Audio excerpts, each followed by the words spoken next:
Oh my God, நிஜமாவா? அந்த சாதாரண விஷயத்துக்காக இதெல்லாம் ஒரு விஷயமா? இதுக்கெல்லாம் எவனாவது கோவப்படுவானா?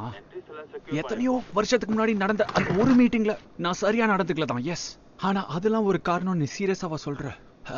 அந்த காரணத்தினால தான் இத்தனை வருஷம் நீ மனசு உடைஞ்சு போய் உட்கார்ந்துட்டு இருக்கேன்னு சொல்ல போறியா நீ? ஷூர், உனக்கு வேணா அப்படி இருந்திருக்கலாம். ஆனா அப்பதான் நான் முத தடவையா ஒரு பப்ளிக் ஃபிகரா வெளியில வரேன்.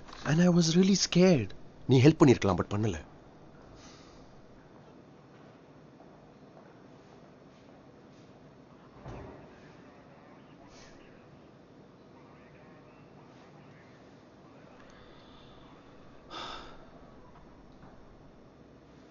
கரெக்ட் தான்.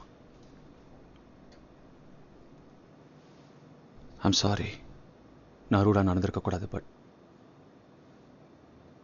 அந்த சமயத்தில் நான் எல்லார்கிட்டையும் ரொம்ப ரூடாக தான் நடந்துக்கிட்டு இருந்தேன் அலெக்ஸ். என்னோட அப்பா இருந்த 3 மாதம் தான் இருந்துச்சு. ஆனால் பேலஸை ரெப்ரசன்ட் பண்ணி என்ன எல்லா இடத்துக்கும் போக சொல்லியிருந்தாங்க.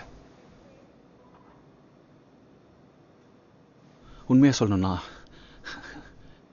என்னை இவன் கிட்ட இருந்து கூட்டிகிட்டு போங்கன்னு நான் சொல்லலை, எனக்கு இங்கேருந்து வெளியில் போகணுன்னு தான் சொன்னேன். நான் சொன்ன 2 விஷயத்தோட அர்த்தமும் கம்ப்ளீட்டாக வேற. ஓ, இதை கேட்குறப்போ நான் தான் மன்னிப்பு கேட்கணும். Thread neutralised. ஒரு பையன் அவன் ஃப்ரெண்டுக்காக பட்டாசு கொண்டு வந்திருந்தான். நியூட்ரலைஸ்னா என்ன பண்ணீங்க அவனை?